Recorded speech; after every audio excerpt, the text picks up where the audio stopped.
अस्सलाम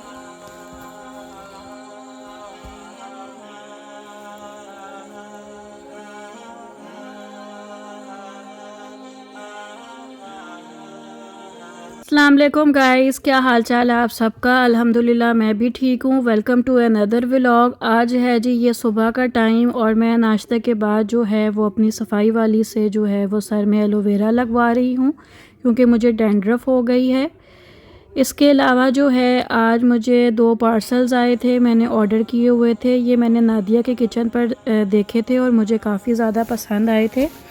तो ये जो है ये ऑर्गेनाइज़र हैं, इनको आप किसी भी चीज़ के लिए यूज़ कर सकते हैं। लाइक आप कोई अपने कपड़े ऑर्गेनाइज़ करके रखना चाहते हैं या रुमाल जो जिसमें हम साफ़ियाँ वग़ैरह जिनको बोलते हैं और रोटियां लपेट के रखते हैं वो ऑर्गेनाइज़ कर सकते हैं। अब जी इसके बाद मैंने अपनी जो है वो बेडशीट जो है वो अपने कमरे की बिछाई और मैं 2-4 दिन पहले बाज़ार गई थी, वहाँ से मैं ये अपनी बेडशीट लेकर आई हूँ और ये मुझे बेडशीट काफ़ी पसंद आई है क्योंकि इसके कलर स्कीमिंग मुझे मेरे फेवरेट कलर्स में से है। लाइट एंड डार्क कलर के आपको पता है कि समर्स में जो है वो बेडशीट्स बहुत अच्छी लगती हैं। आई होप आपको भी ये कलर्स बहुत अच्छे लगे होंगे और बड़ी यूनिक सी लगी होगी। बेडशीट बेच चुकी है। अब मैं फिर बाहर आ गई और इसके बाद मैंने जो है वो अपने लाउंज के दराज मेरे ख़राब हुए थे, तो मैं इसकी शीट्स काट काट के अपनी हेल्पर को दे रही थी और वो बिछा रही थी। और इसके बाद जो है वो इसमें जो मेरी जाए नमाज़ें हैं वो ऑर्गेनाइज़ करके रख रही थी। काफ़ी दिनों से ही मैं सोच रही थी कि ये दराज ठीक कर दूं, लेकिन बस मसरूफ़ियत की वजह से जो है वो दराज ठीक नहीं हो पा रहा था।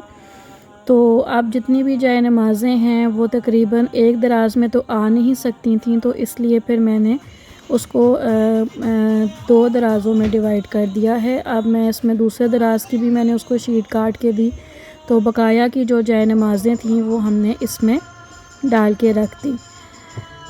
इसके अलावा जो है आपका घर को मैनेज करना आपके अपने हाथ में होता है। ऑर्गेनाइज़ चीज़ें ही घर में बहुत अच्छी लगती हैं। अगर बिखरी हुई होंगी चीज़ें और फिर जब आपको वो चाहिए होंगी और वो फिर आपको टाइम पे मिलेंगी नहीं, तो बहुत ज़्यादा परेशानी का सामना करना पड़ता है। तीसरे दराज में भी मैंने ऐसे ही शीट काट के तो अपनी मेड को दी कि तुम जो है वो इसमें बिछा कर तो अच्छी तरह से इसको जो है ना वो मेरी जो मेरे बाहर के जो लाउंज के सोफ़े हैं उनकी चादरें जो हैं वो रखने की जगह नहीं मिल रही थी, तो उसको भी जो है आज मैंने इन्हीं ड्रॉर्स में रखवाया है। कुछ चीज़ें ऐसी होती हैं जो आपको कभी कभी नहीं समझ आती कि आपने उनको कैसे ऑर्गेनाइज़ करना है, कहाँ पे रखना है। तो अब जो है वो साथ साथ मैं इसको जो है वो कर रही थी।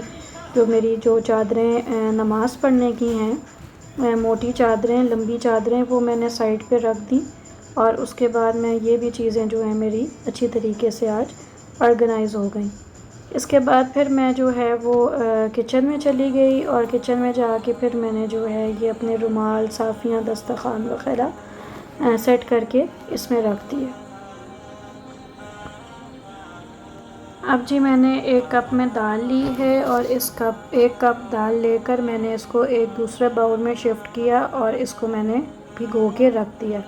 अब मैंने बीफ का गोश्त लिया है बोनलेस और उसको मैं जो है वो 2 प्याज डालूँगी इसमें और इसके बाद मैं इसमें जो है अदरक मोटा मोटा काट कर डालूँगी और इसके बाद मैं जो है वो लहसुन के जवे शामिल करूँगी इसमें और फिर उसके बाद इसमें हम मसाला जार डालेंगे।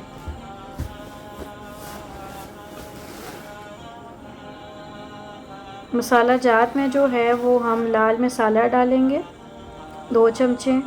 इसी तरह जो है वो हम 2 चमचे जो है वो नमक के डालेंगे क्योंकि जो है ना बीफ का जो गोश्त है वो नमकीन ज़्यादा अच्छा लगता है। उसके साथ ही मैंने लाल साबुत मिर्चें डाल के पानी डाल के उसको अच्छी तरीके से मैंने प्रेशर कुकर में प्रेशर दे दिया। उसके बाद जब मेरा गोश्त आध गला हो गया, मतलब कि हाफ़ कुक हो गया, तो उसके बाद मैंने इसमें दाल डाल दी।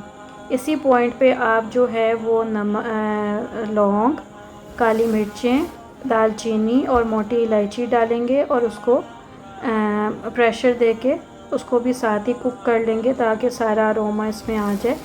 लेकिन इस टाइम पे मैं भूल गई थी, तो फिर मैंने जो है इसको दोबारा डाल के तो इसको प्रेशर दे लिया था ताकि मेरे जो है ना वो मसाले भी कुक हो जाएं और उनमें अरोमा आ जाए। बकाया मैंने पानी सुखा लिया था। सैलेड प्रिपेयर कर रही हूँ। इसमें मैंने 3 प्याज लिए हैं और उसके अलावा मैंने उनको मोटा मोटा काट के ग्राइंडर में डाल दिया है।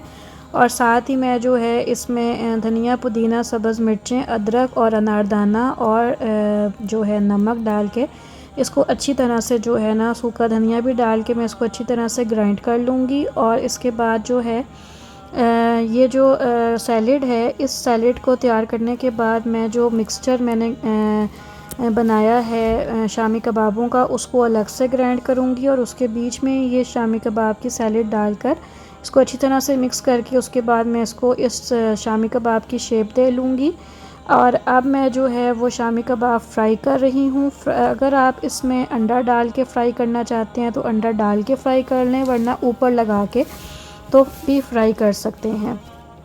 मैंने ऊपर लगा के फ्राई किए हैं। और ये है जी मेरी फ़ाइनल लुक। आई होप आपको आज की रेसिपी अच्छी लगी होगी। ये जो है जी टाइम मेरी बेटी का होता है। इस टाइम पे मैं उसके साथ खेलती हूँ, मतलब खेलना क्या, वो मुझसे अपनी बातें शेयर करती है और अपनी जो है वो सारी रोज़ की एक्टिविटी बताती है जो स्कूल में उसने किया। अब वो जो है जी हुला हुप से खेल रही थी और मुझे वो साथ साथ सिखाने की कोशिश कर रही थी, लेकिन मैं जो हूँ वो इस मामले में बिल्कुल अनारी हूँ और मुझे तो जो है ना वो ये काम नहीं आते। तो मैं बस उसको देख रही थी और देख देख के खुश हो रही थी। आजकल के बच्चे वैसे ही आपको पता है आजकल बहुत ज़्यादा जो हैं एक्टिव हैं। आई होप आज का व्लॉग अच्छा लगा होगा। Thank you.